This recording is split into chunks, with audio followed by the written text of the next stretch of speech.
আসসালামু আলাইকুম। আজকে আমি আছি মাটির ঘরের মসজিদে। এটা হলো বলদিয়া আল খাবরা আত্তারাসিয়া, পুরাতন এলাকা। সৌদি আরবের আগের মানুষজন এসব এলাকায় বসবাস করতেন। বিগত 70-80 বছর আগেও এখানে মানুষজন ছিল।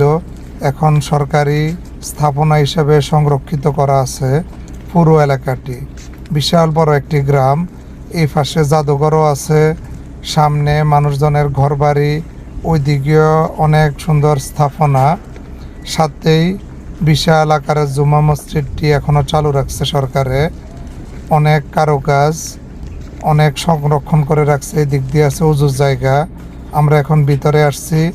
দেখুন উপরে মোটা মোটা গাছের ওই বিভিন্ন কিছু দিয়ে এগুলা স্থাপনাটা বানাইছে।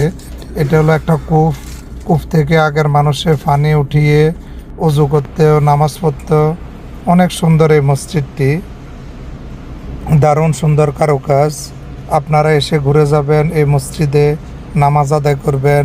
সুবহানাল্লাহ। অনেক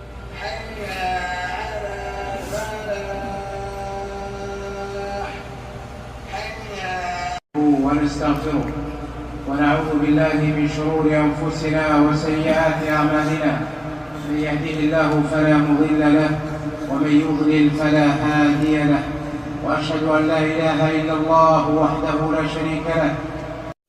নামাজ শেষে সবাই সারিবদ্ধভাবে বের হয়ে যাচ্ছে। হ্যাঁ হাসান ভাই, মাটির ঘরে নামাজ পড়ে কেমন লাগলো সবার? আমি দ্বিতীয়বার নামাজ আদায় করলাম।